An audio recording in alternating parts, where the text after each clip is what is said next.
I can't believe that at some point I showed you how to do glitter lips and then I never did them again.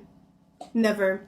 Today is gonna change that. Gonna put on some lip liner and hopefully stop talking. I don't like clean lines, so I'm gonna blend it out. Smudging is the best lip liner technique in my opinion. Just do this. Today I'm gonna use a dark shade. It's like this dark red shade.